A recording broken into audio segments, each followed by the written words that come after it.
Hi, I'm Brad. I'm here to tell you about my experience at the Design Indaba 2009, which was held at the Convention Centre in Cape Town. We arrived at the Convention Centre on the first morning, 5 minutes late, thanks to me, the designated driver. Upon registration, we received a free Design Indaba t-shirt, size medium. Thanks, Design Indaba. But I wouldn't let the lack of blood supply stop me. I was here to be inspired.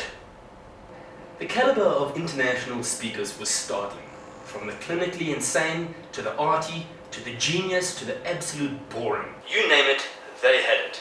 These were a few things that either fascinated, amazed, or inspired me over the Indaba.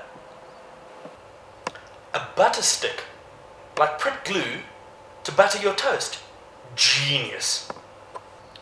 Cups that are designed around your own fingerprints, and stools that match your very own bum cheeks. Amazing.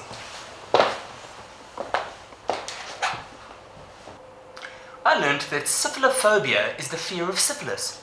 How many of you suffer from this fear? Xanthobia is the fear of the color yellow.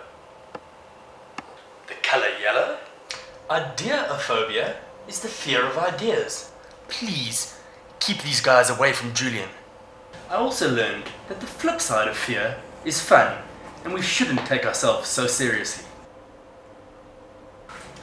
I also saw a lot of furniture design. A lot of furniture design. A lot of furniture design. A lot of furniture design. A lot of furniture design. Dao Fujiwara is a Japanese fashion designer who teaches his students using orange peels. Orange peels?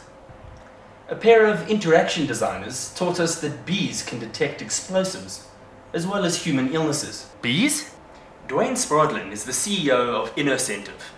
He uses crowdsourcing to solve environmental as well as business problems. With 170,000 solvers worldwide, solutions are inevitable. A world-renowned 3-star Michelin chef told me that if you eat sushi incorrectly, you will destroy it forever, so be careful. He also told me that dinner without conversation is fruitless. So eat, drink, be merry, and chew with your mouth open. The Blackheart gang bragged about Ogilvy's very own baker's ad. High five! Keith Helfert showed us his design for the fastest production car in the world. Keith Rose taught me that all you need to do to win a Cannes Lion is drive a Merc off a cliff. It's that easy. Lee Edelcourt is a trend forecaster, and this was her 6th Design Indaba. She noted that farming is in crisis. 45,000 farmers feeding 45 million people. She also noted that furniture as we know it will change. We'll have leaning posts in our homes rather than couches. The taxidermist look will infiltrate our homes with loose-skin couches, tables with hooves instead of legs, and animal-shaped furniture. She also said that animation is and will continue to play a very large role in the design world, as it had done in this year's Design Indaba. She also noted that grey is in. We were amazed how a local architect built low-cost houses out of sandbags. Strange, because we learnt at Sunday school never to build our house upon the sandy land. A Canadian designer and typographer told us that she judges her own work by these questions. Does it bring joy? Is there a sense of wonder? Does it invoke curiosity? Is it unusual? One of my favorite speakers at the Indaba was a Japanese inventor named Nobuchi Tosa. He invents what he calls nonsense machines. Like a tapping leg counter. People with this problem can attach this counter to themselves. At the end of the day, you can connect this counter to your PC via USB, and it'll tell you how many times you tapped your leg that day. Brilliant! He also has a remote-controlled car that is driven by his fish.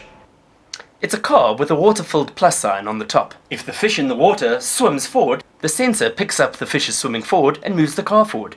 If it swims left, it moves left. The car goes left. Genius! Stephen Burke is a product designer who looks exactly like Tiger Woods. He made the entire auditorium tie plastic bags together, making one long line. I have no idea why. And lastly, an Indian ad agency called WK Delhi. They did a campaign for Indian tourism called Incredible India. The one execution was of whitewater rafting in dire rapids, with a headline saying, "Don't panic, there's always rebirth." Ha! This made me smile. As you can see, this was a unique experience, one that will both inspire and haunt me for many years to come. In the words of Sean and Noreen from Adams Moriaka in Beverly Hills, being an advocate of creativity is far more important than being creative. Goodbye.